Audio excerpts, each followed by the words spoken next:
सो जो second basically हमने देखा कि जो हमारा इंडस वैली सिविलाइजेशन या हरप्पन सिविलाइजेशन का जो समय था, जो वक्त था, it was from 3300 BC to 1300 BC।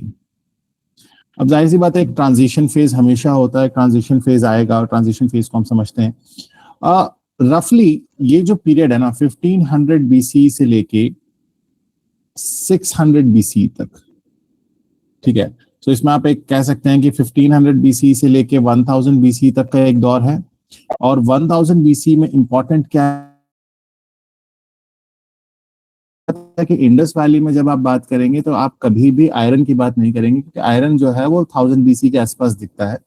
ये वाला जो फेज है इसको हिस्ट्री में कहा गया अर्ली वैदिक पीरियड, और इसके बाद 1000 BC से लेके लगभग 600 BC तक का जो पीरियड है इसको हमने कहा लेटर वैदिक पीरियड, ठीक है। अब ये अर्ली वैदिक और लेटर वैदिक, ये इससे रिलेटेड क्वेश्चंस नहीं आए। हम यूपीएससी में जब जनरल स्टडीज को देखेंगे, हिस्ट्री में, एंशिएंट हिस्ट्री में देखेंगे, तो हम तब इनको और डिटेल में देखेंगे कि क्या फीचर्स थे क्या नहीं थे। बट बिकॉज अभी हमारे पास लिमिटेड चीजें हैं तो हम इनको फोकस करते हैं। अच्छा, हुआ क्या जब वैदिक कल्चर बहुत ज्यादा जो है वो हम देखेंगे लेटर वैदिक पीरियड में बहुत ज्यादा रिजिड हो जाएगा, कास्टिज्म बहुत ज्यादा आने लगेगा, बहुत सारी चीजें दिखेंगी। तो उसका इम्पैक्ट ये होगा कि उसकी एक काउंटर आइडियोलॉजी आएगी, उसका एक काउंटर इफेक्ट आएगा, और that will come in the format of Buddhism and Jainism. और यहां से हम कहते हैं वैदिक पीरियड खत्म होता है। और ये एक हिस्ट्री में जिसे कहा गया द श्रमणा मूवमेंट, ठीक है। तो ये श्रमणा मूवमेंट जो है हमें यहाँ पर दिखेगा। सो बुद्धिज्म की जो शुरुआत होती है, वो कहीं ना कहीं हम कहते हैं 600 BC से के आसपास होती है।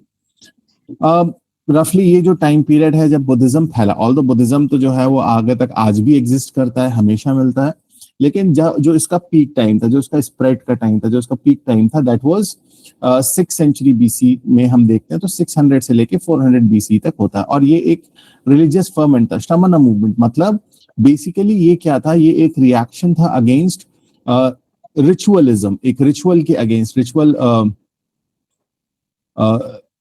जो थे, रिचुअल्स के अगेंस्ट, जो ब्राह्मणिकल रिचुअल्स थे, जो वैदिक रिचुअल्स थे, जो उन्होंने कॉम्प्लेक्स एक सिस्टम बना लिया था, कास्ट सिस्टम था, वर्ना सिस्टम था, कुछ लोग रिलीजन फॉलो करते थे, कुछ को रिलीजन पढ़ने की इजाजत थी, कुछ को नहीं थी, तो बहुत सारे उसमें रूल्स और रेगुलेशन थे। और बहुत से लोगों का ये मानना था कि because of these rules and regulations हमें जो रियलिटी है, जो सच्चाई है, जो रियलिटी है, वो हमें नहीं समझ में आ रही, वो हमें नहीं मिल रही। कुछ बेसिक से सवाल थे लोगों के, उनका जवाब नहीं मिल रहा था।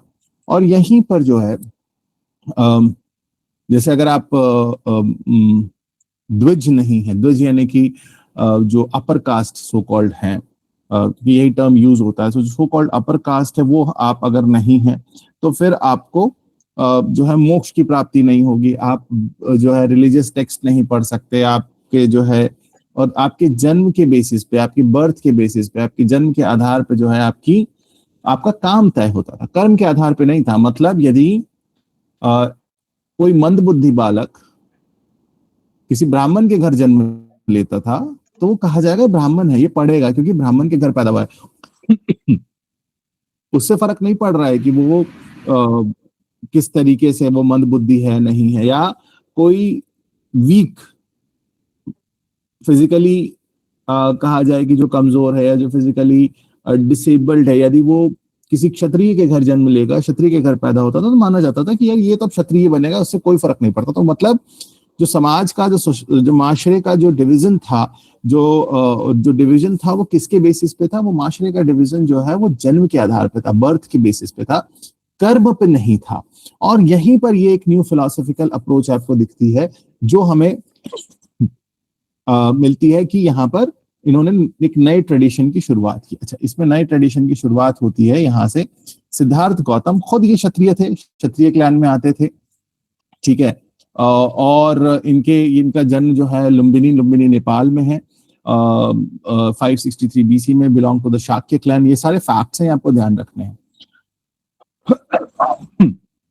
इनके फादर जो थे वो शुद्धोदना थे, मदर माया थी, और इनको जो है, मतलब एक बेसिक सी चीज है कि जब एक दिन ये अपने घर से निकले, अच्छे थे, राज परिवार से आते थे, क्षत्रिय थे, रूलिंग क्लैन से आते थे, तो क्या हुआ, ये एक बार जो है अपने घर से निकले और इन्हें तीन चीजें दिखी। इन्हें इन्हें एक बूढ़ा व्यक्ति दिखा, एक ओल्ड एज पर्सन दिखता है, दूसरा इनको एक सिक पर्सन दिखता है, तीसरा इनको एक डेड बॉडी दिखती है, मृत्यु दिखती है। और इन तीनों चीजों में इन्होंने कुछ देखा, दुख को देखा। और दुख को देखने के बाद इन्होंने रियलाइज किया कि ये दुख आखिर है क्यों। What is the cause of this, what is the cause of this sorrow, what is the cause of this sorrow? So when you talk about cause of sorrow, the issue was, तो इन उस सवालों के जवाब ढूंढने के लिए ये जो सिद्धार्थ गौतम थे, ये इन्होंने अपना घर बार सब बीवी बच्चे सब छोड़ा और ये एक तरीके से इन्होंने ब्रह्मचार्य तो नहीं कहते, एसेटिक मतलब एक जो साधु होते हैं, जो जीवन, जो मटेरियलिज्म को त्याग देते हैं, जो दुनियाई चीजों को छोड़ के वो सच की तलाश में जो है वो चले गए। और यहीं से जो है उन्होंने सच की जो है काफी जगह कुछ लोगों से सवाल किए कुछ, लेकिन उनको कहीं पर भी जो है वो नहीं इस तरीके का मिला। तो उन्होंने रिनंसिएशन किया। रिनंसिएशन मीन्स उन्होंने सारी चीजें छोड़ी 534 बीसी में, और काफी वक्त समय बिताने के बाद जो है वो इनको रिनंसिएशन हुआ। उसके बाद इनको एनलाइटमेंट मिलता है। एनलाइटमेंट का मतलब है कि इनको ज्ञान की प्राप्ति होती है। इसी को कहा गया बौद्ध। बुद्धि, बुद्धि का अपर लेवल जो है ना, हायर लेवल जो है वो बौद्ध हुआ। वो क्या हुआ? वो बौद्ध हुआ। ठीक है। और वहीं से इनका नाम जो है वो गौतम बुद्ध लोगों ने कहने लगे। इन्होंने अपना जो पहला सरमन दिया था, पहला जो आप कहेंगे कि प्रवचन दिया था, पहला जो उपदेश दिया था, प्रवचन में नहीं, उपदेश जो दिया था, पहला सरमन जो दिया था, वो कहाँ दिया था? वो दिया था सारनाथ में। इसीलिए भी हम आगे चल के इसको थोड़ा सा और डिटेल में देखेंगे कि ये क्या कहानी थी। ओके, देन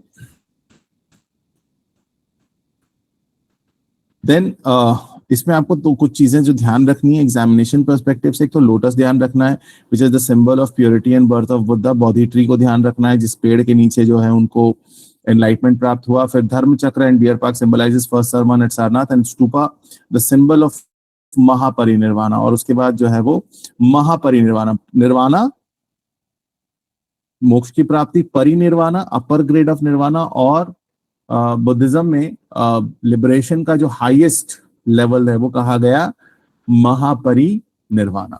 ठीक है। बुद्धिज्म की अगर हम मेजर टीचिंग्स की बात करें तो आपको चार चीजों को ध्यान रखना है। उसमें 4 नोबल ट्रुथ्स हैं। 4 नोबल ट्रुथ में सबसे पहला क्या है? सबसे पहला है दुख। दुख का मतलब होता है सफरिंग। बुद्धिज्म ये मानता है कि life is full of suffering, birth, old age, illness, death, separation, sorrow. मतलब जिंदगी में दुख ही दुख भरा हुआ है। और अगर कोई दुख है, अगर कोई गम है जमाने में, और भी गम है जमाने में, मोहब्बत के सिवा राहतें और भी हैं वस्ल की राहत के सिवा, तो वो वाली चीज है कि दुख तो है, प्रॉब्लम। अब बुद्धिज्म कहता है कि अगर ये दुख है तो उसका कोई ना कोई कारण होगा। उस कारण को कहा गया सामुद्य, सामुदय। यानी कि if there is a effect, दुख क्या है? दुख इफेक्ट है, तो उसका कोई ना कोई कॉज होगा। वो जो दुख है, वो जो सफरिंग है। सो 4 नोबल ट्रुथ में क्या है? पहला, अच्छा, अगर दुख है तो उसका कारण है, और अगर कारण है तो उस कारण का निवारण किया जा सकता है, उस कारण को रोका जा सकता है। That is nirodha. Nirodha means cessation. Cessation मतलब किसी चीज को रोक देना, स्टॉप कर देना। ठीक है। और ये स्टॉप कैसे होगा? ये स्टॉप होगा 8 फोल्ड पाथ, अष्टांग मार्ग, अष्टांगिका मार्ग, अष्टांगिका मार्ग। तो हमने क्या कहा? 4 नोबल ट्रुथ। पहला नोबल ट्रुथ क्या है? दुख है, जिंदगी है तो दुख है, life is full of suffering. और अगर दुख है, अगर सफरिंग है, तो उसका क्या है? उसका कोई ना कोई रीजन होगा, उसका कोई ना कोई कॉज होगा। उस कॉज को कैसे रोका जा सकता है? उस कॉज को रोका जा सकता है निरोध। यानी कि अगर कॉज है तो उसका कोई ना कोई निवारण होगा, उसका स्टॉपेज होगा, उसका रोकने का तरीका होगा। एंड वो कैसे रुकेगा? That is through the 8 fold path. ये अगर आप अष्टांगिका मार्ग पे चलेंगे, ये आप 8 फोल्ड पाथ पे चलेंगे, तो आपको क्या मिलेगा? आपको अभी 8 फोल्ड पाथ क्या है? राइट व्यू, आपकी दृष्टि सही होनी चाहिए, राइट, आपकी नजर सही होनी चाहिए, आपकी विजन सही होना चाहिए। अच्छा देखो, अगर आपका विजन सही होगा तो आपका इंटेंशन सही होगा, अगर आपका इंटेंशन सही होगा तो आप सही बात बोलोगे, अब अगर आप सही बात बोलोगे तो आपका जो एक्शन है वो अच्छा होगा, अगर आप एक्शन है तो आप जायज तरीकों से कमाओगे, ठीक है, अगर आप जायज तरीकों से कमाओगे तो आपका एफर्ट भी राइट डायरेक्शन में होगा, और जब आप अच्छी चीज करोगे, अच्छा चीज खाओगे, अच्छी चीज एफर्ट लगाओगे, आपका लिवलीहुड पॉजिटिव होगा, तो आपका माइंडफुलनेस, आपकी सोच, आपका जो कहा जाए कि जो आपके मेंटल स्टेट है वो भी क्या है, सही डायरेक्शन में होगी, और अगर आप सही डायरेक्शन में होंगे तो आपका कंसंट्रेशन भी सही डायरेक्शन में होगा, तब आप वो जो समाधि है, तब आप ultimate level of mental discipline, वो एथिकल कंडक्ट, और इस पे चल, देखो हर चीज इंटरकनेक्टेड है, राइट व्यू, नियत सही होगी, नजर सही होगी, विजन सही होगा तो क्या होगा, राइट इंटेंशन, यानी कि नियत सही होगी, नियत सही होगी तो सही चीज बोलोगे, सही चीज बोलोगे तो सही चीज करोगे, सही चीज करोगे तो सही तरीके से कमाओगे, आजीविका जो है सही होगी, सही आजीविका के लिए आप हमेशा से, आप करप्ट नहीं होगे, आप करप्ट नहीं होगे, और करप्ट नहीं होगे तो आपका जहन जो है वो साफ होगा, आपका कल्ब साफ होगा, और जब वो साफ होगा तो आपका कंसंट्रेशन जो है वो सही डायरेक्शन में आएगा, और इसीलिए इसको अचीव करने के लिए that is the level of wisdom, that is the ethical conduct, that is the mental discipline that we talk about, ठीक है। लग्जरी, अच्छा अब क्योंकि जैनिज्म इसके कंटेम्प्ररी था, तो जैनिज्म बार बार कह रहा था यार ये जैनिज्म में एक्सट्रीमिटीज ज्यादा हैं, मतलब दुनिया को त्यागने का, ये मत खाओ, तो उसमें एक्सट्रीमिटीज ज्यादा है, एक्सट्रीम एसेटिसिज्म है, कितना कि इंसान सेल्फ मॉडिफिकेशन तक चला जाता है, कि आखिर इंतहा क्या हो जाती है, जैसे जैनिज्म में एक प्रैक्टिस है सलेखना। अब ये सलेखना क्या होता है पता है, कि इंसान जब एक स्टेज पे आ जाता है कि वो खाना पीना कब तक छोड़ देता है, जब तक वो मर ना जाए, वो एक्सट्रीमिज्म है। बुद्धिज्म कह रहा है सर ना तो इस एक्सट्रीम पे जाने की जरूरत है, कौन से वाले, ना तो आपको इस तरफ जाने की जरूरत है जहां आप सेल्फ मॉडिफिकेशन की तरफ आ जाओ, बिल्कुल आप जो है मर जाओ, या आपको इस पूरे मटेरियलिज्म के एक्सट्रीम की तरफ आने की जरूरत है, मध्यमिका मार्ग, मतलब ना आप एक तरफ बिल्कुल दुनिया में हो जाओ, बहुत वैसे कहूं तो ना पूरी तरीके से दीन में इतना घुस जाओ कि जो है आपका इंडिविजुअलिज्म खत्म हो जाए, ना पूरी दुनिया में इस तरह चले जाओ कि आपको सही गलत का फर्क समझ में आ जाए, फर्क समझना बंद हो जाए। तो बुद्धिज्म क्या कहता है, बुद्धिज्म कहता है मिडिल पाथ, बुद्धिज्म क्या कहता है, बुद्धिज्म कहता है मिडिल पाथ, मध्यमिका मार्ग, मध्यमिका मार्ग। ये कैसे अचीव होगा सर, ये 8-fold पाथ से अचीव होगा, ठीक है। बुद्धिज्म की डॉक्ट्रिन्स की बात करें तो सबसे पहले आता है कर्म की डॉक्ट्रिन्स की, अगर हम बात करें पहले सबसे पहले क्या आता है, कर्म। कर्म का मतलब होता है एक्शन, अच्छा करोगे अच्छा मिलेगा, बुरा करोगे बुरा मिलेगा, ठीक है। दूसरा है, और जिंदगी जो है अकॉर्डिंग टू बुद्धिज्म ये चल रही है, ये इस साइकिल में चल रही है of continuous birth and death, जन्म के बाद मृत्यु के बाद जन्म के बाद मृत्यु, ये चल रहा है। और दुनिया फिर क्या कह रहे हैं, इम्परमानेंस, दुनिया में कुछ भी परमानेंट नहीं है, दुनिया में कुछ भी परमानेंट नहीं है, ना परमानेंट सेल्फ है ना परमानेंट सोल है। मैं इसमें डीप में नहीं जाऊंगा, सिर्फ आपको एक पॉइंट।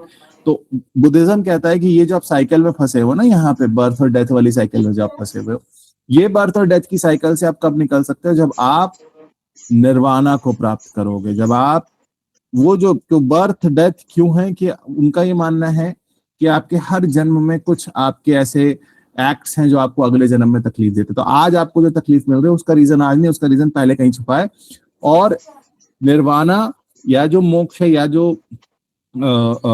लिबरेशन है वो अचीव किया जा सकता है, वो लिबरेशन जो है वो अचीव किया जा सकता है, ठीक है। फिर क्या हुआ, फिर कहते हैं इसमें एथिकल आइडल्स को आपको ध्यान रखना है एग्जामिनेशन पर्सपेक्टिव से, कंपैशन यानी कि करुणा, अहिंसा, डिसिप्लिन, मेडिटेशन और मॉरल कंडक्ट, सदाचार, भावना, मतलब आप एक आइडियल इंसान, आपको बुद्धिज्म एथिक्स में बहुत काम आएगा, एथिक्स आपका GS4 जो आगे चल के जब आप GS की तैयारी करोगे ना तो एथिक्स आएगा, एथिक्स के पेपर में जितना कंट्रीब्यूशन जो है, आपको अगर कुछ नहीं पता है आप बुद्धिज्म का बेस बना के सारा आंसर लिख सकते हो, आप बुद्धिज्म को बेस बना के आइडियल आंसर अगर एथिक्स में कहीं से निकल के आता है तो बुद्धिज्म से निकल के आता है। इसीलिए देखो यूपीएससी को समझो, यूपीएससी ना कंपार्टमेंटलाइजेशन नहीं है कि अच्छा ये हिस्ट्री है, ये इकोनॉमी है, ये नहीं, हर चीज यूपीएससी के अंदर जो है ना वो बिल्कुल गुथी हुई है अंदर, आप उसको अलग नहीं कर सकते। अब आप खुद सोचिए, मैं यहाँ बुद्धिज्म पढ़ाते हुए मैं आपको एथिक्स में ले गया, कभी आपको मैं हिस्ट्री पढ़ाते हुए इकोनॉमी में ले गया, ये सारी चीजें जो है ये चलेंगी, ये सारी चीजें जो है ये चलेंगी और ये होगा। This is bound to happen, this is definitely this is bound to happen that you will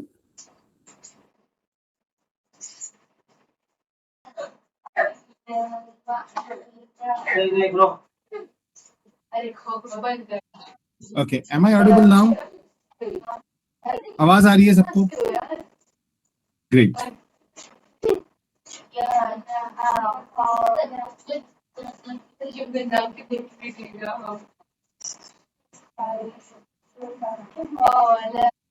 okay अभी थोड़ी देर हम कमेंट ऑफ करेंगे so that I can quickly cover this part, थोड़ा सा हमारा टाइम लॉस हो गया है। सो आई कम बैक। सो 483 बीसी में क्या हुआ? 483 बीसी में जो गौतम बुद्ध थे उनका महापरिनिर्वाणा मीन्स वो जो है इस दुनिया से जो है चले गए, ठीक है। और उसके बाद एक सवाल उठा कि ये जो बुद्धिज्म है या जो भी टीचिंग्स जो है जो ये दे के गए हैं, इनको किस तरीके से प्रिजर्व किया जाए, इनको किस तरीके से आगे लिया जाए। सो क्या होता है यहाँ पर यहाँ पर जो है फर्स्ट बुद्धिस्ट काउंसिल होती, कहाँ होती? राजगृह में। ये सारे पॉइंट ध्यान रखिएगा, एग्जामिनेशन के हिसाब से इंपॉर्टेंट है, ठीक है। इसको किसने किया? किंग अजात शत्रु ने। उस दौर में जो मगध का रूलर था अजात शत्रु, तो अजात शत्रु ने जो है इसको किया। उसके अलावा this was presided bye Mahakashyapa एक बुद्धिस्ट मॉन्क थे, एक तरीके से वो सीनियर मॉन्क थे, तो उन्होंने जो है इसको प्रिसाइड किया। और यहाँ पर जो है एम क्या था इसका, जो बुद्धिस्ट टीचिंग्स थी उसका। उसके जो सेकंड बुद्धिस्ट काउंसिल है वो उसके 100 साल बाद, तो पहली at the Mahaparinirvana of Gautam Buddha, दूसरी उस महापरिनिर्वाणा के 100 साल बाद। सो 483 के बाद 383 बीसी में ये होती है। And that was convened at Vaishali. और इसको किसने कन्वी किया था, मतलब इसको बुलाया किसने था? इसको बुलाया था काल अशोक। अशोका नहीं, काल अशोक। अब क्या हुआ, यहाँ तक आते आते रिलीजन में कुछ पॉइंट ऑफ कॉन्फ्लिक्ट आ गया, रिलीजन में कुछ चीजों पे डिबेट होने लगी, रिलीजन में कुछ चीजों को लेके बहस होने लगी कि भाई ऐसा या दो चीज। देखो दुनिया भर में जितने रिलीजन है उनके अंदर झगड़े हैं, और पता है झगड़ा क्या है?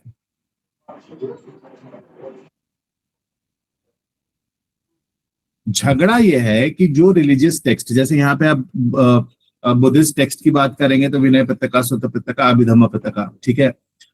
ये 3 मेजर टेक्स्ट हैं जो बुद्धिज्म से आता है। अच्छा, दुनिया भर में जितने भी रिलीजन्स है ना, उसमें झगड़ा पता है यही है कि जो रिलीजियस टेक्स्ट है उसका जो इंटरप्रिटेशन है, उसकी जो तफसीर है, उसका जो मीनिंग है वो कैसे निकाला जाए। वो लिटरली निकाला जाए, मतलब जैसा लिखा है ठीक ठीक वैसा माना जाए, या उसका एक लिबरल इंटरप्रिटेशन किया जाए, यानी कि उसमें थोड़ा सा स्पेस दिया जाए कि उस समय के हिसाब से ये चीजें लिखी थी, उस समय के हिसाब से ये चीजें लिखी थी,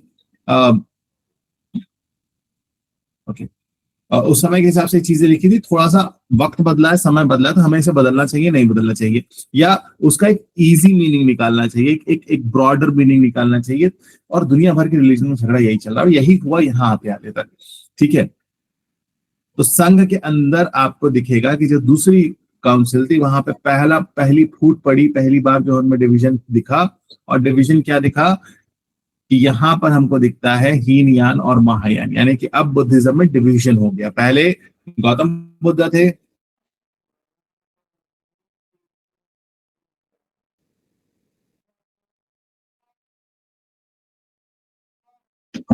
पहले क्या था? गौतम बुद्ध, विनय पिटका, सुत्त पिटका और अभिधम्म पिटका। फिर क्या हुआ? फिर सवाल ये उठा कि कुछ पॉइंट्स थे, एक्चुअली 10 पॉइंट्स जो थे विनय पिटका के, उसको लेके इश्यूज थे। 10 पॉइंट्स जो विनय पिटका के थे, उस जो मोनेस्टिक ऑर्डर के लिए थे, जो कि मॉन्क्स और नन के लिए था, उसको लेके जो है इश्यूज थे, उस पर डिबेट होते होते हमको दिखता है कि यहाँ पर जो है बुद्धिज्म बिल्कुल जो है वो अलग उसमें तो अब क्या हुआ, दो दो डिवीजन बन गए, दो गुट बन गए, एक कहलाया हीनयान, दूसरा कहलाया महायान। हीनयान जो है ये ओरिजिनल टीचिंग्स में बिलीव करता था। ओरिजिनल टीचिंग जैसा मैंने आपको कहा कि लिटरल इंटरप्रिटेशन, जैसा लिखा है वैसा ही माना जाएगा, ठीक है। इन्होंने पाली लैंग्वेज को फॉलो किया, ठीक है, और इन्होंने जो है जो भी डिसिप्लिन और मोनेस्टिक लाइफ थी, मतलब जैसा गौतम बुद्ध सिखा के गए थे वैसा की वैसा माना।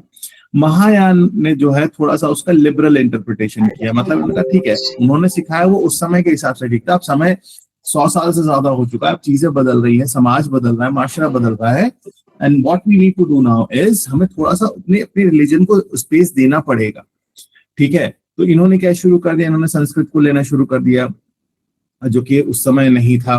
आइडलेटरी शुरू कर दी, डिवोशनल प्रैक्टिसेस शुरू कर दी, मींस ताकि ज्यादा से ज्यादा लोग जो है वो आए। फिर उसके लगभग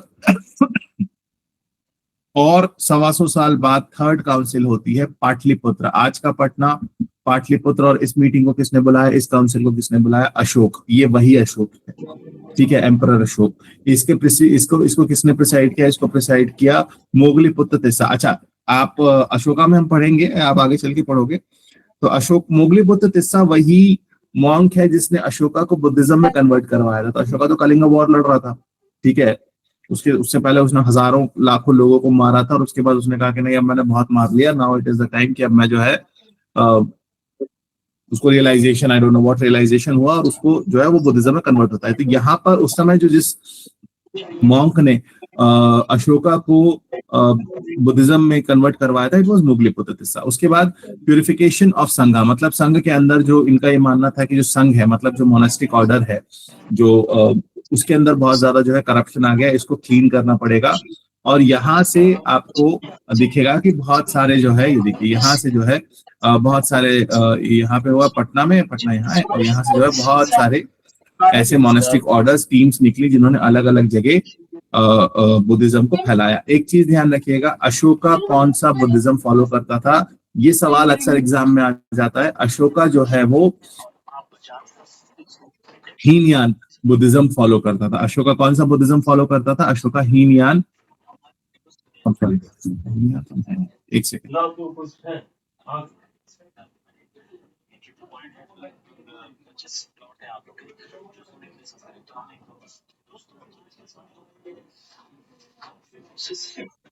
यस, अशोका जो है वो हीनयान बुद्धिज्म फॉलो करता था। अशोका फॉलोड हीनयान बुद्धिज्म, ठीक है। तो बुद्धिस्ट टेक्स्ट में आपको ध्यान रखना है त्रिपिटका, त्रिपिटका का मतलब होता है बास्केट। तो ये जो है ये यहाँ से निकल के आता है। 3 है, विनय पिटका, सुत्त पिटका और अभिधम्म पिटका। विनय पिटका ये सिर्फ मॉन्क्स और नन्स के लिए है, ठीक है।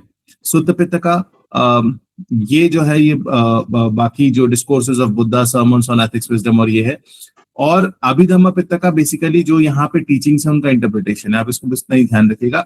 उसके अलावा 3 अलग इंपॉर्टेंट टेक्स्ट, जातक कथाएं या जातकास जो है वो इंपॉर्टेंट है बुद्धिज्म में। धम्मपद या धर्मपद वो इंपॉर्टेंट है, और मिलिंद पन्हा या मिलिंद पानो ये इंपॉर्टेंट है। 6 चीजें आपको बुद्धिज्म में ध्यान रखनी है when the question comes about Buddhist text. When the question comes about Buddhist text you have to remember 6 things. Tripitaka के अंदर क्या क्या, विनय पिटका, सुत्त पिटका और अभिधम्म पिटका। उसके अलावा जातका, धम्मपद और मिलिंदपद, ठीक। इसके अलावा हम देखेंगे बुद्धिज्म जो है वो फैला सेंट्रल एशिया में गया, चाइना में गया, तिब्बत इधर है, Korea, Japan, south East Asia, तो सारी तरफ हमको दिखता है। श्रीलंका में भी बुद्धिज्म जो है वो स्प्रेड हुआ, इवन ग्रीस तक जो है बुद्धिज्म स्प्रेड हुआ। और ये क्यों हुआ, because of the royal patronage. Ashoka ने बहुत रॉयल पैटर्नेज दिया, उसने स्तूपास बनाए, विहारास बनाए, missionaries sent to Sri Lanka, Central Asia, Egypt, Greece and South East Asia. उसके अलावा कनिष्का जिसने fourth Buddhist council, first century, मतलब 300 साल बाद, first century AD, C is common era, पुरानी किताबों में एडी लिखा होगा। तो फर्स्ट सेंचुरी सीई में जो है ये वाली जो है हुई। तो दूसरा जो मेजर हुआ वो कनिष्का ने किया। कनिष्का के बारे में हम अलग से पढ़ेंगे, बहुत बड़ा एम्पायर था, चाइना से लेके बंगाल तक, सेंट्रल एशिया होते हुए। ये जो है इन्होंने महायान को प्रमोट किया and Gandhara school of art. तो यहाँ पर ये इस तरफ जो है कश्मीर के आसपास आपको दिखेगा, जो अब ये इलाका पाकिस्तान में है, लेकिन पेशावर का पुराना नाम जो है वो पुरुषपुरा हुआ करता था। और वहां से जो है आपको कनिष्का का बहुत बड़ा रोल रहा सेंट्रल एशिया और चाइना में इस रिलीजन को पहुंचाने में। उसके बाद 606 में हर्षवर्धना जो है, वर्धना एम्पायर, हर्षवर्धन जो है, उन्होंने बहुत बड़ा कंट्रीब्यूशन दिया बुद्धिज्म को। He was great pattern of learning and he supported Nalanda university. और एक बहुत बड़ी असेंबली, काउंसिल तो नहीं थी लेकिन एक बहुत बड़ी असेंबली जरूर इन्होंने बुलाई थी एट अलाहाबाद इंस्क्रिप्शन में इसका जिक्र मिलता है। तो ये सारी चीजें जो फैक्ट्स हैं ये आपके लिए इंपॉर्टेंट है। Tonight I will share all this things with you.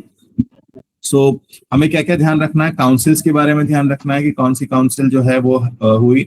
शिज्म led to the development of, मतलब differences led to the development of Theravada ही हीनयान है, तो ये ओरिजिनल फॉर्म है, अर्लीस्ट फॉर्म है। उसके बाद महायान और फिर वज्रयान, ये लेटर स्टेज में दिखेगा। हमें इतना जाने की जरूरत नहीं है, हमें सिर्फ यहाँ जो फैक्ट्स मेंशन है उसी पे फोकस करना है, ठीक है। आर्ट एंड कल्चर से यहाँ से क्वेश्चन बहुत आते हैं, सो हमें यहाँ पे बिल्कुल क्विकली चलेंगे। स्तूपा, अगर बुद्धिस्ट आर्किटेक्चर की बात करें तो सबसे पहला इंपॉर्टेंट होता है, देखो स्तूपा ये डोम लाइक स्ट्रक्चर होता है, ठीक है। ये जो डोम लाइक स्ट्रक्चर है इसे हम कहेंगे, और इसके अंदर जो यहाँ पर क्या होते हैं, रेलिक्स होते हैं। रेलिक्स मतलब अवशेष होते हैं, ठीक है। और ये अवशेष जो होते हैं ये एक तरीके से जो बुद्ध के अवशेष हैं या जो वो रखे जाते हैं इन स्तूपास में। फिर क्या है, फिर दूसरा इंपॉर्टेंट स्ट्रक्चर है चैत्य। आपसे अक्सर एग्जाम में आ जाता है चैत्य और विहारा, ठीक है। चैत्य और विहारा जब आप देखोगे तो एक तरीके से चैत्य जो होता है एक तरीके का प्रेयर हॉल होता है, जिसमें बड़ा सा हॉल होता है और उसके अंदर क्या होता है, उसके अंदर एंड में उसके स्तूपा होता है और उसमें सब लोग प्रेयर करते हैं, ठीक है, मॉन्क्स होता है। Vihara is the monastery, vihara is the monastery, monastery मतलब यहाँ पे सारे मॉन्क्स रहते थे, ठीक है। तो ये सारे मॉन्क्स यहाँ पर रहते हैं। फिर rock cut caves important architecture है, अजंता एलोरा इस दौर के हैं, सो यूज्ड एज चैत्य और विहारा। तो रॉक कट मतलब पत्थर को काट के ये सारी चीजें जो है वो आपको यहाँ पे दिखेंगी, ठीक है। फिर मोनेस्ट्रीज, नालंदा यानी कि मोनेस्ट्री और बड़ा हो जाता है जहाँ पे लार्जर सेंटर ऑफ लर्निंग्स थे। हमको इंपॉर्टेंट क्या क्या ध्यान रखना है, सांची ध्यान रखना है, बहरूद ध्यान रखना है, अमरावती, अजंता, एलोरा, कार्ले केव्स और नालंदा यूनिवर्सिटी, ये सारी चीजों को ध्यान रखना है। ये यहाँ से आपसे सीधे सीधे क्वेश्चन आ जाता है, ठीक है। आर्ट की बात करेंगे तो 3 नए स्कूल ऑफ आर्ट जो है आपको इस दौर में दिखेंगे। कौन कौन से, Gandhara school of art, Gandhara school of North West region में, मैंने अभी आपको बताया पेशावर वाला रीजन जो है वो, Mathura school of art, Mathura all of you know, and Amaravati Andhra region. अब इनमें डिफरेंस क्या था कि जो गंधारा स्कूल आप देखिए, ये देखिए तीनों जगह बुद्ध का डिस्क्रिप्शन या जो रिप्रेजेंटेशन है वो बदल गया। Gandhara school of art realistic human form में था, ग्रेशियस स्टोन से यूज होता था, और एक ग्रीको रोमन इन्फ्लुएंस था। तो ग्रीक, तो यहाँ पे आपको जो स्ट्रक्चर्स मिलेंगे, आज इंटरनेट पे क्लास के बाद विकिपीडिया पे एक वर्ड सर्च करिएगा, विकिपीडिया पे बामियान अफगानिस्तान में, इसके बारे में पढ़िएगा विकिपीडिया पे, मैं नहीं ठीक है। मथुरा आपका जो ये वाला रीजन है, उत्तर प्रदेश वाला रीजन है, यहाँ पे आपको दिखेगा इंडिजिनस स्टाइल थी, स्पिरिचुअल एक्सप्रेशन था, और यहीं पर फर्स्ट इमेज वाला ट्रेडिशन जो है वो यहीं कहीं स्टार्ट होता है। फिर हम देखते हैं अमरावती आंध्र प्रदेश वाला रीजन है, और यहाँ पर व्हाइट लाइमस्टोन, तो देखो रेड सैंडस्टोन, व्हाइट लाइमस्टोन और ग्रे शिस्ट स्टोन, ये तीनों चीजों पे आपको ध्यान रखना है। ये हमेशा इस तरीके के सवाल आ जाते हैं, ठीक है। फिर सिंबल्स ऑफ बुद्धिज्म की आप बात करेंगे तो धर्म चक्र सबसे इंपॉर्टेंट है, आपको ये हर जगह दिखेगा। यही आपको जो है वो सारनाथ का जो लॉ एंड कैपिटल है, जो अब हमारा जो नेशनल एम्ब्लेम है उसमें आपको दिखेगा, वही धर्म चक्र है, व्हील ऑफ धर्म चक्र। लोटस एक इम्पॉर्टेंट एलिमेंट है, इसीलिए नेशनल फ्लावर भी हमारा लोटस है, और वो उसको प्योरिटी को डिफाइन करता है, ठीक है, stupa is again important symbol in Buddhism. तो एनलाइटमेंट को, बोधि ट्री विजडम को डिपिक्ट करता है, फुटप्रिंट्स बुद्धा के प्रेजेंस को, एम्प्टी थ्रोन और लॉयन स्ट्रेंथ एंड करेज। तो ये लॉयन कैपिटल का सारा आपको यहाँ से दिखेगा। मेजर इसे मैप में देखो एग्जैक्ट नहीं है, बट थोड़ा सा आप इसको अज्यूम कर लेना कि कहाँ कहाँ है। तो इंपॉर्टेंट साइट कहाँ है, मेजर बुद्धिस्ट साइट सबसे पहले मोस्ट इंपॉर्टेंट स्तूपास में अगर आप देखेंगे तो सबसे अव्वल में जो नाम आता है वो सांची स्तूपा का आता है, सांची मध्य प्रदेश में है। लुम्बिनी इंपॉर्टेंट है, लुम्बिनी क्योंकि बर्थ प्लेस है। उसके बाद बोध गया इंपॉर्टेंट है क्योंकि वहां पर एनलाइटमेंट हुआ। फिर सारनाथ, सारनाथ उत्तर प्रदेश में बनारस के पास है, वहां पर इन्होंने पहला अपना उपदेश दिया। और कुशीनगर, कुशीनगर में क्या हुआ, इनका महापरि। तो ये जो है ना, इसीलिए ये चार जो है, इसी को हम धर्म, इसी को ना बुद्धा सर्किट कहा गया। टूरिज्म में आप पढ़ोगे, अभी इतना इंपॉर्टेंट नहीं है बुद्धा सर्किट। तो बुद्धा सर्किट कहाँ से, बर्थ, फिर enlightenment, sorry, birth, enlightenment, first sermon and death. तो ये पूरा जो है बुद्धा सर्किट, ये टूरिज्म के नाम पे भारत सरकार इसे डेवलप कर रही है। ठीक है। एंड उसके अलावा मेजर मोनेस्टिक यूनिवर्सिटीज देखेंगे, अलग अलग दौर में हुई। नालंदा इसमें सबसे पुरानी है, बिहार में है। विक्रमशिला बिहार में है। उदांतापुरी कभी बंगाल में होती थी, अब बिहार में है। वल्लभी गुजरात में, और तक्षशिला उधर पेशावर की तरफ, गंधारा में, गंधारा की तरफ।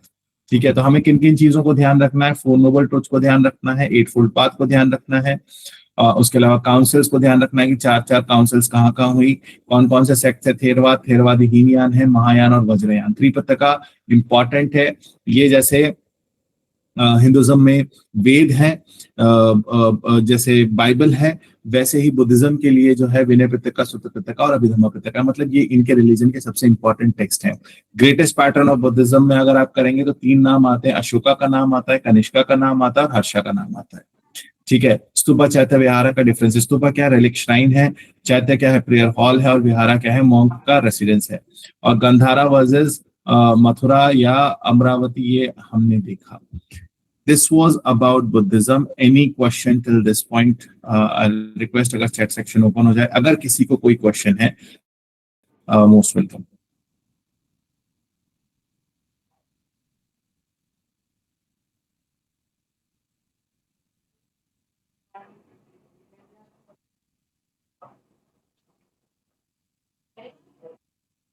हाँ, I will share these slides. Don't worry about the slides. Slides आपको आज मिल जाएंगे, आज नहीं मिलेंगे तो कल मॉर्निंग तक डेफिनेटली मिल जाएंगे।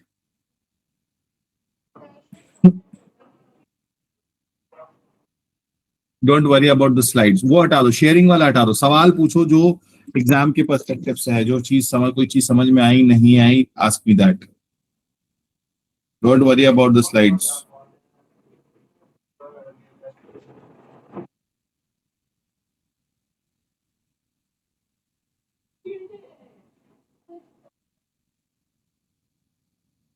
एनसीईआरटी में कौन से डेट ऑफ बर्थ दिए हुए हैं?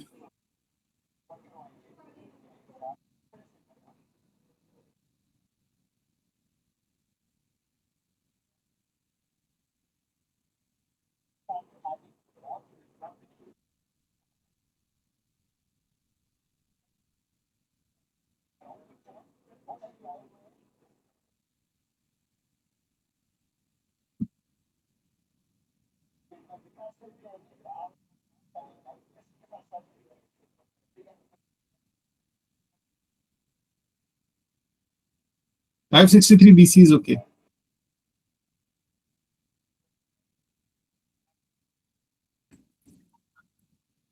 हाँ, मैं क्वेश्चंस करा दूंगा इससे रिलेटेड। ठीक है।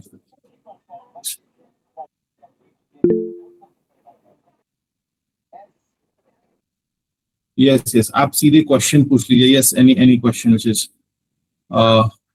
अभी इतना इंपॉर्टेंट नहीं है आरसी के कॉन्टेक्स्ट में, अभी इतना डेप्थ में जाने की जरूरत नहीं। जब हम GS as a part of history पढ़ेंगे तो ये अपने आप में ठीक है। I'll tell some questions to you. For example, just allow me 1 minute.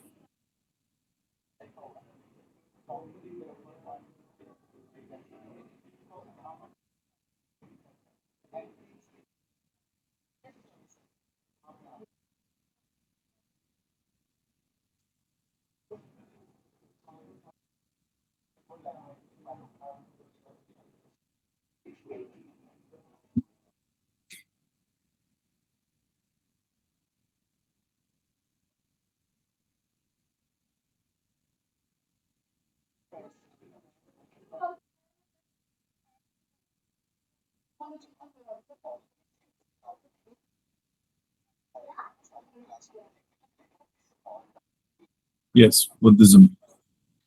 जैसे आपको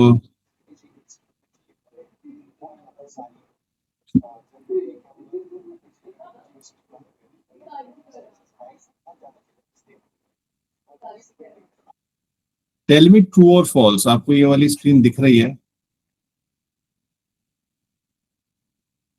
अब इन तीनों में बताइए कौन कौन सा स्टेटमेंट ट्रू है, कौन कौन सा फॉल्स है। स्टेटमेंट 1 2 3 बताइए।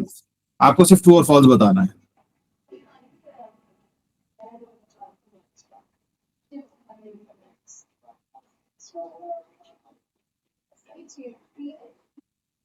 यस।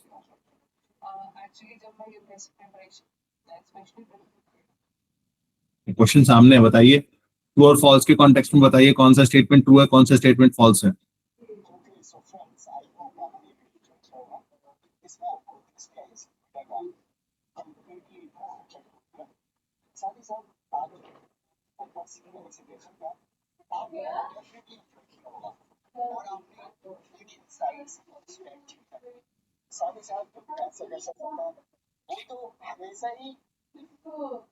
अच्छा, टू को लेके दिक्कत है। Okay okay.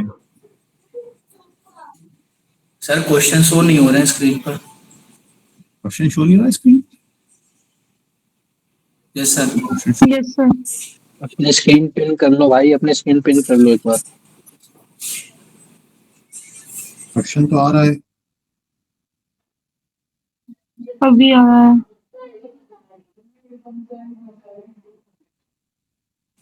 सर मेरी स्क्रीन पे तो अभी तक नहीं आ रहा है।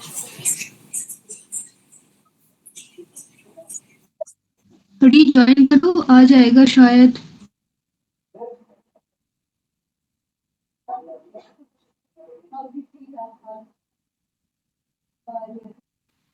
मेहरबान और it is the same thing.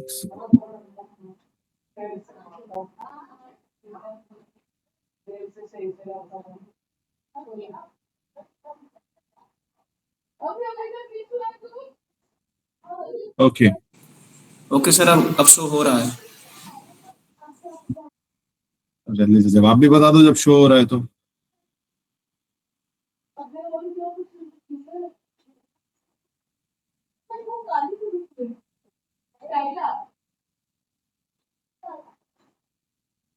So let us see it one by one. The idea of bodhisattva assume greater importance in Mahayana. ठीक है सर, बोधिसत्व कहाँ है? बोधिसत्व वाला चैप्टर कहाँ है? ये देखिए, महायान में बोधिसत्व वाज द आइडियल, देखो यहीं पे लिखा हुआ है। दूसरा स्टेटमेंट क्या है? The Hinayana scholars consider the great the attainment of Nibbana as the highest goal. Yes, let's see. इनके लिए जो आइडियल क्या था? निर्वाणा ही था, वो लिबरेशन ही था, जो कि ओरिजिनल टीचिंग्स में था। ठीक है, ओरिजिनल आइडिया पे ये चल रहा था, which is true. Nalanda was an exclusive center for learning of Mahayana Buddhism. See, the only word wrong in this is exclusive. Major center, अगर यहाँ लिखा होता Nalanda was a major center of learning Mahayana Buddhism, true. Nalanda was an exclusive center, wrong. So 1 is true, 2 is true, 3 is false. See, थोड़ा सा आपको मैं question solve करने का अगर तरीका बताऊं ना, तो आपको सबसे पहले एक चीज ध्यान रखनी है कि आपको क्वेश्चन को बहुत ध्यान से कम 2 बार पढ़ना, तब जाके वो क्वेश्चन पकड़ में आएगा। ठीक है, एक क्वेश्चन और देखते हैं।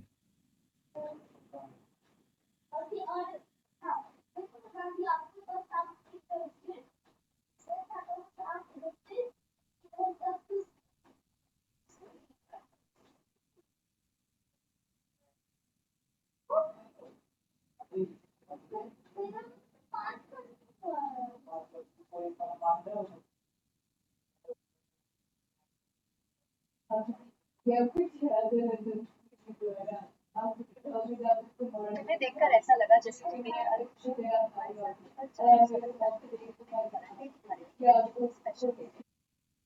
एक क्वेश्चन है, आई वांट कि आप इसको ट्राई करो, ऑल्दो भी हमने जैनिज्म नहीं पढ़ा है, but I want you should try.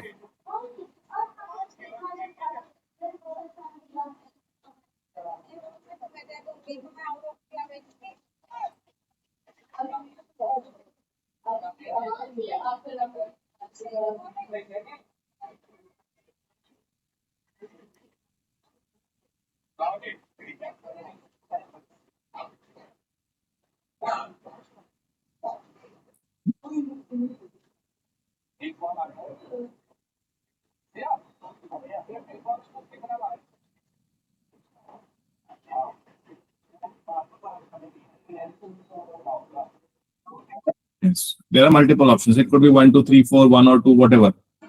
ठीक है, मल्टीपल ऑप्शन है। सब कुछ क्वेश्चंस दिख रहा है, क्वेश्चन दिख रहा है सबको?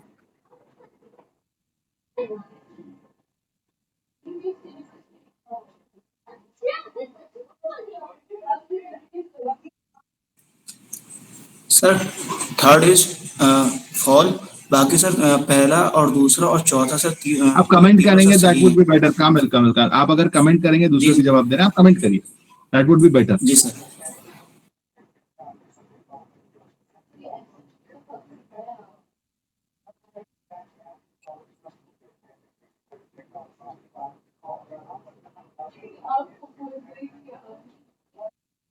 One and 4, very good. 2 नहीं है,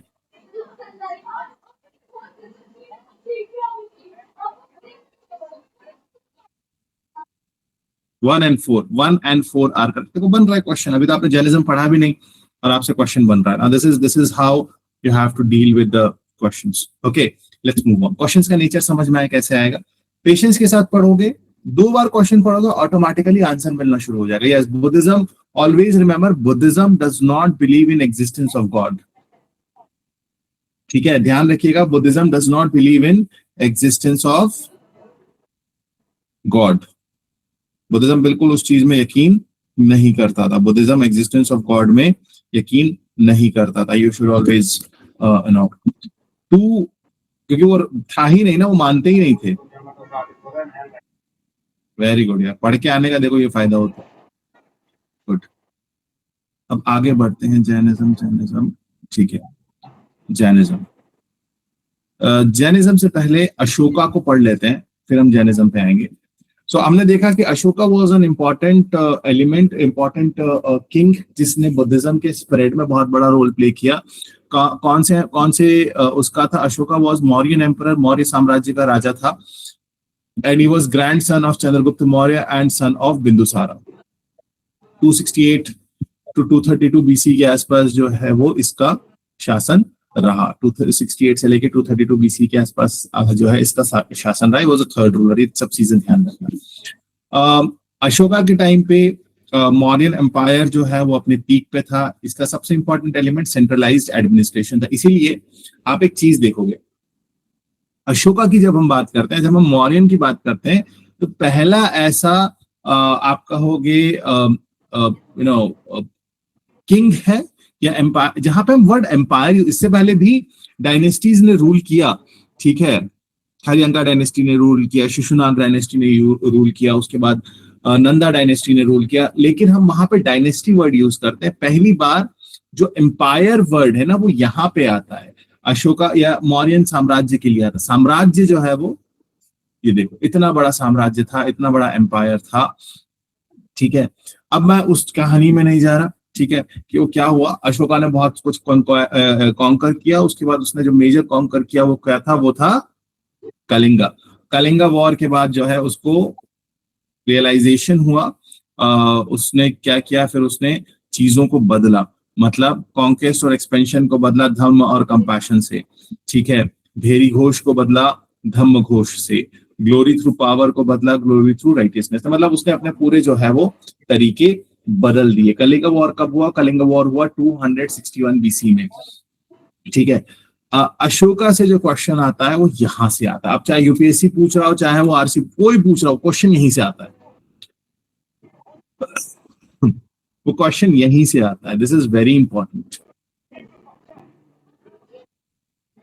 ठीक, अशोका ने क्या किया? अशोका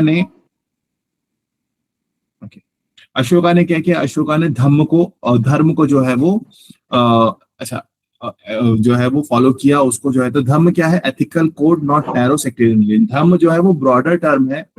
धर्म जो है वो ब्रॉडर टर्म में, और उसको स्प्रेड को लेके अशोका ने क्या किया, जगह जगह जो है उसने शिलालेख इस तरीके के पत्थरों पर उसने इनकार्वेशन किए, पत्थरों पे लिखा, और पत्थरों पे जो है लिख के, पिलर एडिक्स पे लिख के भारत भर में जहां जहां मौर्यन एम्पायर था वहां पर इसको लिखा। जिस तरीके का आज के टाइम पे आप देखते हो ना सिटीजन चार्टर होता है, आप किसी गवर्नमेंट ऑफिस में जाते हो, आप किसी बैंक में जाते हो, तो वहां पे आप कहीं धूल खाता हुआ जो है एक आपको बोर्ड दिखेगा जिसपे लिखा होगा citizen charter. Citizen charter basically क्या होता है, वो बताता है कि एक सिटीजन के इस बैंक में, इस ऑफिस में, इस इंस्टीट्यूशन में क्या राइट्स हैं और उसको क्या सर्विस कैसे मिलेगी। कहीं भी आप जाएंगे आइडियली सिटीजन चार्टर होता है। तो उसी तरीके से अब हर गवर्नमेंट एस्टैब्लिशमेंट में था, ऐसे ही जहां जहां गवर्नमेंट एस्टैब्लिशमेंट थे वहां पर आपको ये अशोका ने इन चीजों को वहां पे स्टैब्लिश किया। तो ये क्या था, ये inscriptions on rock and pillars थे। रॉक एंड पिलर्स मतलब पत्थरों पे और पिलर्स के ऊपर उसने ये सारी चीजें लिखवाई। एंड बेसिकली ये ऑफिशियल पॉलिसी, जैसे मैंने भी आपको बताया ना सिटीजन चार्टर आज के टाइम पे होता है कि जगह जगह लिखा होता है, वैसे ही ये ऑफिशियल प्रोक्लेमेशन था पॉलिसी का। And it was the source of Mauryan administration and ideology. कि अब लेकिन ये सब कब हुआ, ये वो अशोका ने जब कन्वर्ट कर लिया, अशोका जब कन्वर्ट हो गया बुद्धिज्म में कलिंग वॉर के बाद, ये उसके बाद की चीजें हैं। ठीक है, देन अशोकन जो एडिक्ट्स हैं उसको हमने चार हमको मिलते हैं, कैटेगरी मिलती है। सबसे पहला मिलता है मेजर रॉक एडिक्ट्स, बड़े रॉक एडिक्ट्स, बड़े बड़े शिलालेख। ठीक है, माइनर छोटे, major pillar edicts and minor pillar edicts. ठीक है, there are 14 edicts which are inscribed on large rock surfaces। बड़े बड़े पत्थरों पे जो है ये कहानियां जो है लिखी हैं, रूल्स लिखे हैं। क्या लिखा हुआ है, धम्म के बारे में लिखा हुआ है, नॉन वायलेंस फॉलो करने के बारे में लिखा हुआ है, वेलफेयर मेजर्स सब लोगों के लिए, obedience to parents and elders, compassion to animals, righteous religious tolerance, moral discipline, self control. मतलब ये सारी बातें जो एक आइडियल वेलफेयर सोसाइटी में या वेलफेयर गवर्नेंस में होनी चाहिए, वो सारी चीजें यहाँ पर लिखी हुई हैं। अगर हम मेजर पिलर एडिक्ट्स की बात करें तो पिलर एडिक्ट 2 जो है वो धम्म को डिफाइन करता है। पिलर एडिक्ट 3 जो है वो कंडेम करता है एंगर को, क्रुएलिटी को, प्राइड को और हार्शनेस को। राजूकाज जो है ना, ये एक तरीके से वेलफेयर ऑफिसर होता था। इसको अभी ऐसे समझो, राजूका जो होता था कि एक इंपॉर्टेंट ऑफिसर होता था मौर्यन एडमिनिस्ट्रेशन में। और वो कौन होता था, वो एक तरीके का वेलफेयर ऑफिसर होता था। उसका काम ये था कि वो ये देखता था कि जो धम्म, ये जो एडिक्ट्स में लिखा हुआ, ये जो बातें अशोका ने लिखवाई हैं, ये सारी जगह जो है वो एस्टैब्लिश हो। मतलब ये नहीं कि सिर्फ जैसे हमारे आज के टाइम पे नेता लोग जो है वो पत्थर पे लिखवा देते हैं कहानियां, वो फॉलो भी हो। तो ये राजूकाज वो ऑफिसर थे जिनका काम ही यही था कि ये सारी चीजें जो भी इसमें लिखी गई हैं ये प्रॉपरली फॉलो हो। ठीक है, उसके बाद जो है इसमें लैंग्वेजेस कहाँ, अच्छा इसमें अच्छी चीज क्या थी, क्योंकि अब देखो मौर्यन एम्पायर तो यहाँ से लेके यहाँ तक स्टैब्लिश है, पूरा फैला हुआ है, हर जगह एक भाषा तो नहीं थी। तो जैसे जैसे लोग थे वैसे वैसे मोस्टली क्या यूज हुई थी, Prakrit was the main language, Prakrit use हुई। उसके बाद ब्राह्मी स्क्रिप्ट यूज हुई खारोष्टी गांधारा रीजन में, और जो जहां ग्रीक डोमिनेंस था, क्योंकि अलेक्जेंडर 321 बीसी में आ चुका था, 326 बीसी में अलेक्जेंडर आ चुका था, तो ग्रीक्स भी थे। तो ग्रीक और अरामाइक लैंग्वेज में भी ये सारी चीजें लिखी हुई थी। मतलब जहां जैसे लोग थे, जैसी लोगों की जबान थी, उसके हिसाब से ये रॉक एडिक्ट्स जो है ये मेंशन किए गए थे। ठीक है, हमें कहां से कहां तक मिले, पूरे इंडिया में आपको मिलते हैं। आपको उड़ीसा में मिलेंगे, आपको गुजरात, कर्नाटका में मिलेंगे, आपको कंदहार, अफगानिस्तान से लेके कर्नाटक तक जगह जगह अशोका ने ये बड़े बड़े पिलर्स जो है ये एस्टैब्लिश किए, ये लगवाए, कि लिखवाए और ये बताया कि धर्म क्या होता है, यानी कि राजधर्म। प्रॉब्लम क्या थी, अशोका धम्मा को इतना इंपॉर्टेंस क्यों मिलता है, क्योंकि बुद्धिज्म बात करता था इक्वालिटी की। अच्छा, जब तक अशोका लड़ाई वड़ाई कर रहा था, हिंसा कर रहा था, कत्लो गारत कर रहा था, तो कोई बात नहीं। लेकिन जब उसने बोला यार अब तो मैंने अपना रिलीजन कन्वर्ट कर लिया, अब मैं क्या करूं, अब रिलीजन फॉलो करना है, रिलीजन कहता सब बराबर है। उसने कहा अगर मैं ये मान लूंगा कि सब बराबर हैं तो मैं शासन कैसे करूंगा, how will I rule. Thus speaks Devanam Priya Priyadarshi. वो देखो यहाँ पे all men are my children. उसने बोला नहीं, सब बराबर नहीं होते। अशोका के जो धम्म का बेसिस था कि उसने कहा अगर मैं ये मान लूं कि सारे लोग बराबर हैं तो मैं शासन नहीं कर पाऊंगा, I will not be able to rule because then everyone will be equal to me. Then he said that all men are my children. Why? उसने कहा नहीं, I am the father figure. As a king, मैं एक पिता की तरह हूं. तो पिता और पुत्र जो है वो बराबर नहीं हो सकते. तो एक राजा का जो धर्म है, यहीं पे वो धम्म का कंसेप्ट आता है. एक राजा का जो धर्म है वो कैसा होना चाहिए? वो पिता तुल्य होना चाहिए, एक वालिद के जैसा होना चाहिए. It's a father figure and they can not be equal. इसीलिए I am commanding the people. So the primary and this is a very important source of Ashokan and Mauryan Empire study. और यहाँ से हमें अशोका के administration policies welfare को लेके काफी कुछ चीजें मिली. एथिकल गवर्नेंस के बारे में मिला, कंसर्न मिलता है. अर्लीस्ट और आप ये कह सकते हैं कि बुद्धिज्म का पहला रिटन रिकॉर्ड ही यही है. बुद्धिज्म को लेके जो हमें प्रॉपर रिकॉर्ड्स मिलते हैं वो यहीं से मिलते हैं, अर्लीस्ट. ठीक है, तो ये ध्यान रखिएगा, डेट लाइन ध्यान रखिएगा. 268 BC बिंदुसारा के बाद ये बनता है. फिर क्या होता है, ये एक्सपेंशन करता है. 261 में कलिंगा वॉर होता है. उसके बाद इसमें ट्रांसफॉर्मेशन हो जाता है और यहाँ से लेके यहाँ तक ये सब जगह जो है भेरी घोष क्या होता था? युद्ध शुरू होने से पहले, जंग शुरू होने से पहले एक बड़ा सा वो ट्रम्पेट बजता था. उसने कहा भेरी घोष नहीं, धम्म घोष होगा. इसने अपने बेटे को His son was Mahendra and daughter was Sanghmitra. इनको जो है इसने श्रीलंका और अलग अलग जगह भेजा धर्म के प्रचार के लिए. अब बात करते हैं जैनिज्म की. Jainism again it was parallel to Vedic. अच्छा, एक चीज ध्यान रखिएगा, सवाल आ सकता है कि जैनिज्म और बुद्धिज्म में पुराना कौन है? तो Jainism is older than Buddhism. ये ध्यान रखिएगा, बिल्कुल कंफ्यूजन हो जाता है. ध्यान रखिएगा, जैनिज्म क्यों? हाँ, Mahavira and Gautam Buddha they are contemporary. वो समकालिक है, वो एक साथ हैं. महावीर और गौतम बुद्ध क्या है? वो समकालिक हैं. लेकिन ये जो है रिलीजन कौन सा पुराना? क्योंकि महावीर जो है वो 24th तीर्थंकर है, वो 24वें तीर्थंकर है, जो कि गौतम बुद्ध के समकालिक थे, वो उनके कंटेम्पररी थे. तो जाहिर सी बात है वो 24, ये फर्स्ट, तो it is an older religion. ठीक है. मगध, विदेहा, अंग रीजन में ईस्टर्न इंडिया में जो है इसकी शुरुआत होती है. इट वाज अगेंस्ट, जैसे बुद्धिज्म और इसमें कॉमन चीज क्या है? That Jainism and Buddhism both were against ritualism and social rigidity. ठीक है. 6th century BC में जो है ये आपको सेम टाइम पीरियड में दिखेगा. वर्धमान महावीर के बारे में बात करेंगे तो he was born at Kundagram, Vaishali region में 599 BC में. ये ज्ञात्रिका क्लैन के थे. इन्होंने भी मोर और लेस इनकी जिंदगी वैसी थी, लेकिन इन्होंने 12 साल के बाद जो है इन्हें एनलाइटमेंट प्राप्त होता है एट जिम्भिका ग्राम नियर वैशाली. और फिर उन्होंने 30 साल तक अपना जो है वो धर्म का जो है वो प्रचार किया, अपने धर्म को प्रीच किया. ठीक है. इंपॉर्टेंट प्लेसेस कौन कौन सी है एग्जामिनेशन पर्सपेक्टिव से? कुंदग्राम है, कुंदग्राम जहाँ पे उनका जन्म हुआ, वैशाली डिस्ट्रिक्ट में है. वैशाली रीजन जहाँ पर ये पूरा ज्ञात्रिका क्लैन से था. Rajgriha, important centre of preaching and Pawapuri, जहाँ पे उन्होंने निर्वाणा अचीव किया. ठीक है. फिर जैनिज्म में हम बात करेंगे कि जैनिज्म के 3 इंपॉर्टेंट त्रिरत्न है, 3 ज्वेल्स हैं. राइट फेथ, सम्यक दर्शना, राइट नॉलेज, सम्यक ज्ञान, और राइट कंडक्ट, सम्यक चरित्र. Faith means faith in reality, तीर्थंकर और उनकी बातों पे भरोसा. ये जो अहिंसा परमो धर्म है ना, ये जैनिज्म से लिया गया है.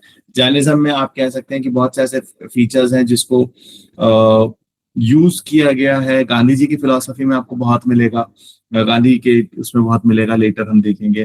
फिर true knowledge, substance, principles and realities, conduct in harmony and all this kind of things. Core doctrine क्या था? कोर डॉक्ट्रिन था अहिंसा. अगेन वही, अल्टीमेट क्या है? Supreme and the ultimate principle is ahimsa. ठीक है. उसके बाद अनेकांतवाद, रियलिटी इज मल्टीफेस. अभी इसमें हम नहीं पढ़ेंगे, ये बहुत फिलोसॉफिकल एस्पेक्ट है. बस इतना ध्यान रखिएगा कि सेल्फ डिसिप्लिन, पेनेंस, मतलब ये थोड़ा सा एक्सट्रीम फॉर्म ऑफ निर्वाणा है. मतलब यहाँ पे आपको बहुत कुछ छोड़ना पड़ेगा. नॉन पोजेशन, अपरिग्रह, दुनियाई चीजों से, वर्ल्डली पोजेशन से जो है आपको छुटकारा पाना पड़ेगा, उनको छोड़ना पड़ेगा, तब जाके आपको एक जो आपका बॉन्डेज है, जो आपका कर्म है, इससे आपको मुक्ति मिलेगी. Then what happened? सेम चीज, वो यही हुआ। उसके बाद क्या हुआ, उसके बाद जब इनके भी जब ये दुनिया से चले गए महावीर जैन, तो फिर वही चीज हो गई कि ये दिगंबर और श्वेतांबर में जो है ये बट गए। दिगंबर श्वेतांबर में बट गए क्यों? क्योंकि यहाँ पर दिगंबर मतलब ये वो मॉन्क्स थे स्काई क्लैड, अंबर, ठीक है, और ये श्वेतांबर व्हाइट क्लैड। तो यहाँ जो मॉन्क्स थे, जो मेल मॉन्क्स थे, they used to be without cloth. उनका कहना था हम जैसे आए हैं वैसे, दुनियाई पोजीशन में वो कपड़ा भी नहीं ले रहे हैं, ठीक है। उसके अलावा ये जो दिगंबर है, अगेन ये क्या है, ये ओरिजिनल टीचिंग्स में, जैसे बुद्धिज्म में बुद्धिज्म में हीनयान है जो कह रहा है कि हम ओरिजिनल टीचिंग्स पे रहेंगे, ये ओरिजिनल टीचिंग्स पे रहेंगे। श्वेतांबर ये कह रहे हैं कि नहीं, ये थोड़ा सा लिबरल टीचिंग्स पे, ये लिबरल है, ये थोड़ा सा लिबरलाइज है। तो उनका नहीं, हमको व्हाइट क्लोथ्स हम पहनेंगे, कलर वगैरह हम ऑफ नहीं करेंगे, ठीक है। उसके अलावा जो दिगंबर है, यानी कि जो दिगंबरा सेक्ट है, वो कहता है कि वुमेन कैन नॉट अचीव जो है वो निर्वाणा वो नहीं कर सकते हैं इनका। और ये ब्रह्मचार्य को भी फॉलो करते थे,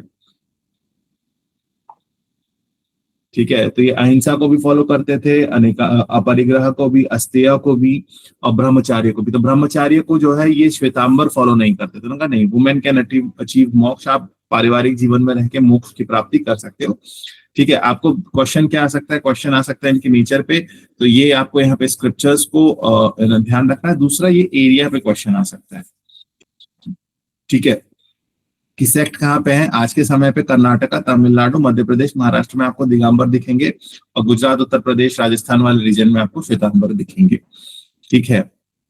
फिर वही चीज हुई सर, जब बुद्धिज्म, जैसे बुद्धिज्म के बाद काउंसिल हुई, लेकिन यहाँ वहां 4 काउंसिल थी, यहाँ पे सिर्फ 2 काउंसिल है, ध्यान रखिएगा। फर्स्ट काउंसिल हुई 4th सेंचुरी BC में, और इसकी कौन था, इसको प्रिसाइड किया स्थलभद्रा ने।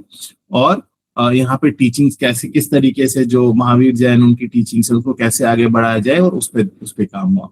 और उसके करीब ऑलमोस्ट 600 साल बाद जो है वो दूसरी काउंसिल होती वल्लभी में, और इसको प्रिसाइड किया देवरिधि और देवर्धि ज्ञानी श्रमणा ने, ठीक है। तो यहाँ पर जो है वो बुद्धिस्ट टेक्स्ट का कंपाइलेशन होता है। ये किस लिए है, यहाँ पे कहा ओरल, हम जबानी बताएंगे, ओरल ट्रेडिशन से बताएंगे, जबानी बताएंगे कि बुद्धा की टीचिंग्स क्या है। और इधर इन्होंने क्या बोला, इधर हम सेकेंड वाली जो करीब कब हुई, देखो ये 5th सेंचुरी CE में है, ये 4th सेंचुरी BC में है, तो काफी डिफरेंस है, अभी तो बहुत ज्यादा 600 साल का डिफरेंस है, ज्यादा है बल्कि। सो इन्होंने कहा कि नहीं, अब जो है हम रिटर्न की उन्होंने बात की। तो यहाँ पर आप जो बुद्धिस्ट टेक्स्ट है, बुद्धिस्ट लिटरेचर है, उसको आप अगम और नॉन अगम लिटरेचर में कहेंगे। तो जो सेक्रेट टेक्स्ट है, जो ओरिजिनल टेक्स्ट है, उसको क्या कहा गया, अगम लिटरेचर, ठीक है। और जो नॉन है उसको कहा गया नॉन अगम लिटरेचर। अगम लिटरेचर में भी अंग और उपंग थे, we are not following into this, but आपको ध्यान रखना है अंग और उपंग जो है ये कहाँ से आ रहा है, ये ओरिजिनल जो कहना चाहिए कि टेक्स्ट है ये वो है, ओके। आर्ट एंड आर्किटेक्चर की बात करें तो जैसे हम कहते हैं हिंदू आर्किटेक्चर था या टेम्पल आर्किटेक्चर था, बुद्धिस्ट आर्किटेक्चर था, लेकिन कोई सेपरेट जैन आर्किटेक्चर आपको एज सच नहीं मिलेगा। उसमें आपको हिंदू आर्किटेक्चर के भी फीचर्स मिलते हैं, आपको उसमें बुद्धिस्ट आर्किटेक्चर के भी फीचर मिलते हैं। So Jain temples no doubt they are very marvellous, बहुत बड़े होते हैं, कार्विंग्स बहुत अच्छी है, स्पिरिचुअल और वो चीजें आपको वहां पे दिखेंगी। मोस्टली महावीर जो दिखेंगे वो इमेज ऑफ मेडिटेशन में ही दिखेंगे, विच सिंबलाइजेस प्योरिटी एंड लिबरेशन, ठीक है। मिनिएचर पेंटिंग्स, मैन्युस्क्रिप्ट पेंटिंग्स मिलेंगी, तो बहुत सारे उसमें आप कहेंगे फाइन डिटेलिंग है, बहुत ब्राइट कलर्स यूज हुए हैं। रॉक कट केव्स, जिस तरीके से बुद्धिज्म में दोनों चीजें, तो टेम्पल आप देखोगे तो ये हिंदू आर्किटेक्चर का दिखता है, लेकिन एट द सेम टाइम हमें रॉक कट केव्स मिलती है जो कि मोस्टली बुद्धिस्ट आर्किटेक्चर के टाइम पे। मेजर टेम्पल्स की अगर हम बात करें, ये पिया के उससे इंपॉर्टेंट है। दिलवारा टेम्पल्स कहाँ है, माउंट आबू राजस्थान में। Ranakpur temple Pali district in Rajasthan. Udayagiri Khandagiri caves Orissa में है। एलोरा जैन केव्स, वही एलोरा में आपको बुद्धिस्ट जैन दोनों मिलेंगे। इंपॉर्टेंट क्या है, इंपॉर्टेंट है श्रवणबेलागोला कर्नाटका में। श्रवणबेलागोला वो जगह है जहां पर चंद्रगुप्त मौर्य जैनिज्म फॉलो करता था, और चंद्रगुप्त मौर्य ने जो है वो समाधि ली थी, तो उसकी समाधि है वहां पे श्रवण बेलागोला में। इंपॉर्टेंट प्लेस है ये, यहाँ से क्वेश्चन सीधा सीधा आएगा। ओके, यहां से आपको सीधा सीधा क्वेश्चन आएगा। Now any questions?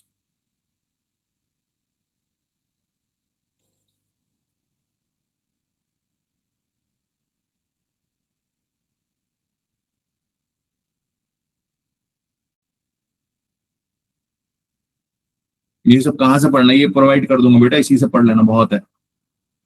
अहिंसा, अहिंसा, it is the same, it is the same thing. क्या एम और एन के पीछे पड़े हो यार?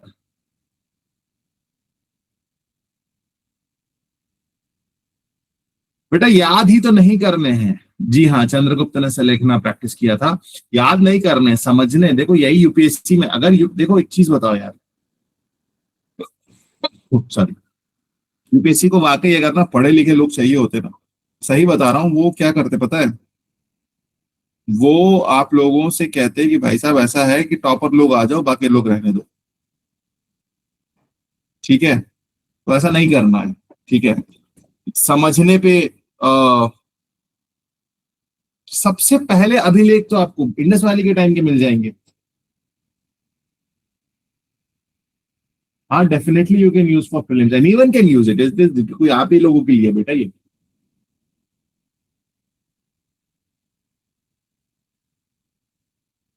हाँ, श्रवण बेलागोला कर्नाटका में जगह है जहाँ पे एक बहुत बड़ा जैन मंदिर भी है, बहुत बड़ा जैन तीर्थ भी है। वहां पर ही जब हम, मैं इसको जीएस में थोड़ा सा इन डेप्थ पढ़ते हैं, तो बहुत सुपरफिशियल लेवल पे हम देख रहे हैं, फैक्ट्स पे फोकस कर रहे हैं। ठीक है, तो वो हम देखेंगे। तो ये आपका बेसिकली जो एंशियंट का पार्ट है, मैं आपको कुछ क्वेश्चंस दे देता हूँ, एक काम करता हूँ, थोड़ा सा आपको आइडिया मिलेगा। क्वेश्चन देता हूँ थोड़े से, ठीक है?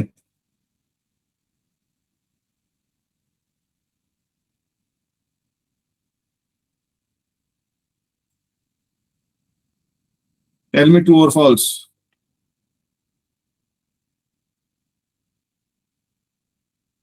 सर दे रहा हूँ, ट्रांसलेट भी कर रहा हूँ, डोंट वरी।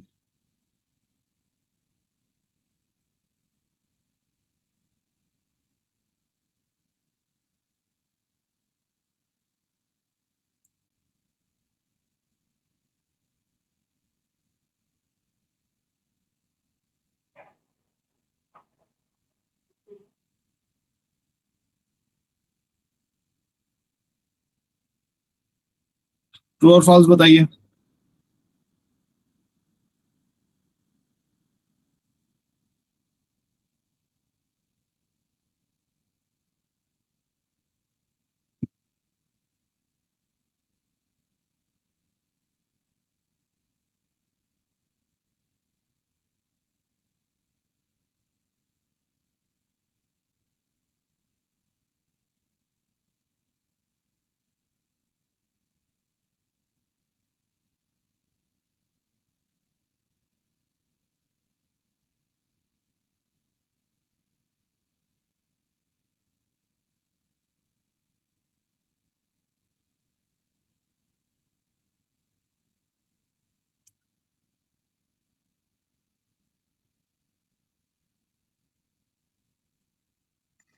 यस।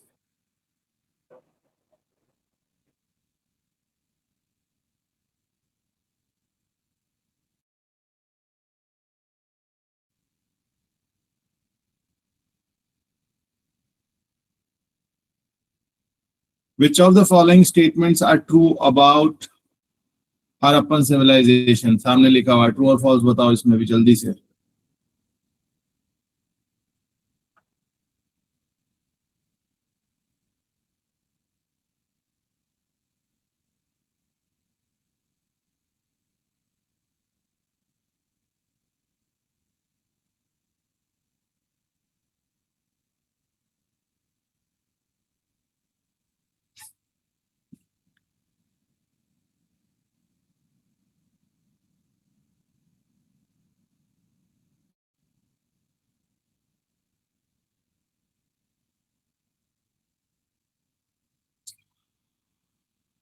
गुड, अब देखिए आपसे बन तो रहा है ये सारा।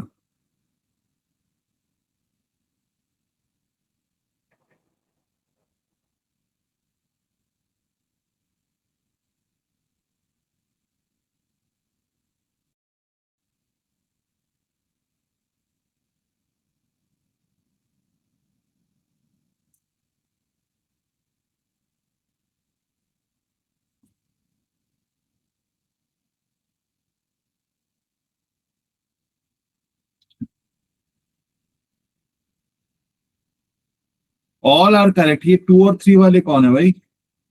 सर 2 3 नहीं होगा, 1 2 3 होगा इस वाले क्वेश्चन में, क्योंकि वो टूल्स तो बना रहे थे, कल बताया था ना, कॉपर के और ब्रॉन्ज के टूल्स बन रहे थे, तभी तो कार्विंग और नाव कहाँ से बन रही थी, बीड मेकिंग और ये सब कहाँ से हो रहा था, वहीं से हो रहा था।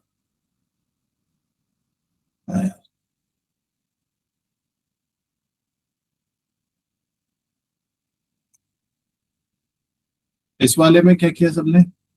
हेलो, क्या? हाँ, अभी तक तो चल रही है। यस,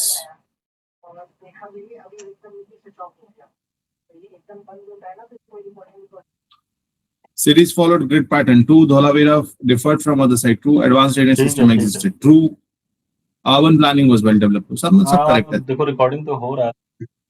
ऑल जितने स्टेटमेंट दिए सारे सही हैं। ये तो इतना Dholavira was different. Dholavira was different.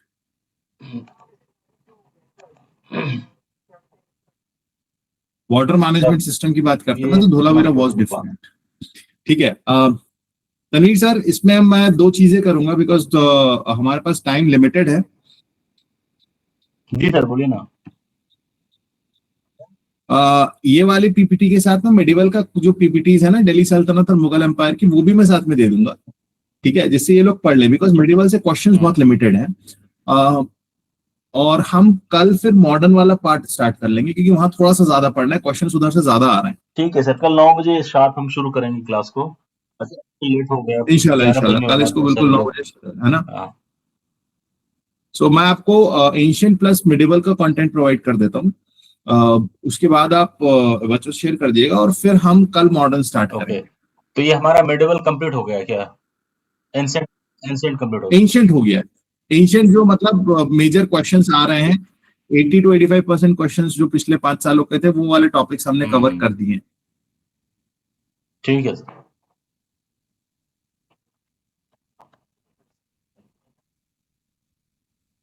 Just any question, anyone, any question? Sir ancient में थोड़ा सा साउथ का कवर करा देते सर, क्योंकि क्वेश्चन वहां से स्टार्ट हुए हैं। साउथ में मैं कल थोड़ा सा साउथ का मैं इंट्रोडक्शन दूंगा आपको, और उसके बाद हम मॉडर्न स्टार्ट करेंगे। जी सर, थैंक यू सर।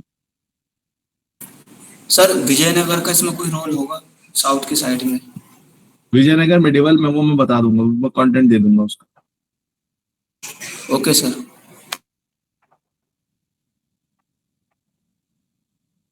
बिल्कुल बिल्कुल, इसको आप सब देख सकते हैं, ठीक है। So thank you so much everyone, इंशाल्लाह आई विल मीट टुमारो, और कल हम थोड़ा सा साउथ का मैं आपको ब्रीफ इंट्रोडक्शन दे दूंगा, फिर हम मॉडर्न स्टार्ट करेंगे, ठीक। Okay, thank you so much everyone.